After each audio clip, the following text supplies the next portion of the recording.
त्याचं मला एवढं काय आठवत नाही, पण त्यांच्या स्वप्नाविषयी ते पुस्तक होतं आणि त्यांचं मी जे पुस्तक वाचलं ते पण मी लिहिलं आणि माझ्या स्वप्नाविषयी पण मी त्याच्यात माझ्या मनाचं पण घातलेलं. मग तिथं माझा पहिला नंबर वगैरे येईल असं मला काही वाटलं नव्हतं आणि काल माझा कशात नंबर आला नेमकं ते सुद्धा मला माहिती नव्हतं, कारण माझं लक्षच नव्हतं. मग नंतर मला पोरीने सांगितलं आणि मग तिथं गेल्यानंतर मला असं भारी वाटत होतं, कारण माझी मम्मी वगैरे आलेली, सगळे मला घरातली अभिनंदन अभिनंदन म्हणत होती.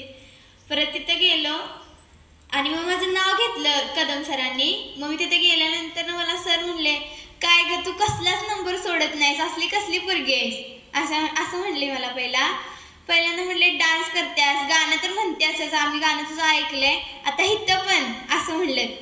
आणि मग त्या कदम मॅडम म्हणून पण होत्या आणि त्यांनी तर डायरेक्ट मला मिठ्ठीच मारली. त्यांनी म्हणजे आम्ही स्पर्धेला ह्याला गेलेलो ना इस्रोला, त्यावेळेस त्यांची आणि आमची लईच असं म्हणजे नातं जुळल्यासारखं होतं.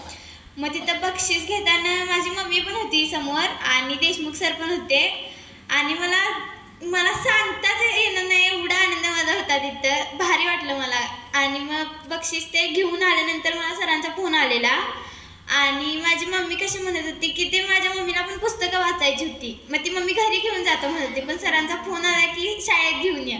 मग माझी मम्मी म्हणली की जा मग घेऊन. मग इथं आल्यानंतर पण सगळ्या पोरी अशा, जेवढं मी हे नव्हतं त्याच्यापेक्षा पण जास्त त्या अशा उत्सुक होत्या की माझी पुस्तकं बघण्यासाठी.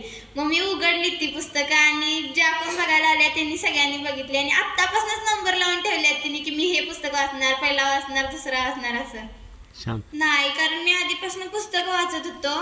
म्हणजे मला श्रावणीकडनं पुस्तक वाचायची आवड लागल्या, श्रावणी चौगुलेकडनं.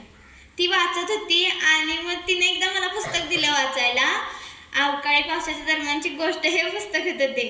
आणि मग ते निम्म वाचलं मी आणि नंतर पुढं नको म्हटलं, ते पुस्तक मला वाचायचं नव्हतं. मग नंतर तेव्हापासून जी आवड लागली ती मी घरनं पण माझे पप्पा पुस्तक द्यायचे मला, मग ते पण वाचायचं मी. झाला का? हा, त्याच्यामुळं म्हणजे पहिला मी फक्त ती पुस्तकं वाचायचो, ह्याच्यामुळे मी त्याच्यातनं त्या पुस्तकातनं काहीतरी घेतोय आणि ते मला सांगण्याचं धाडस मला मिळालं. कशामुळं? वाचनकट्ट्यामुळं. काय असतो वाचनकट्टा? म्हणजे तुम्ही सांगणार आम्हाला की म्हणजे पुस्तक वाचल्यानंतर आपला अनुभव इथं सगळ्यांच्या समोर सांगायचा असतोय. एका आठवड्यात किती पुस्तकं वाचली, म्हणजे काय वाचलं त्याच्यातनं काय समजलं ते सांगायसाठी. ठीक आहे, मस्त वाटतं ना खरं? होय. Yes yes.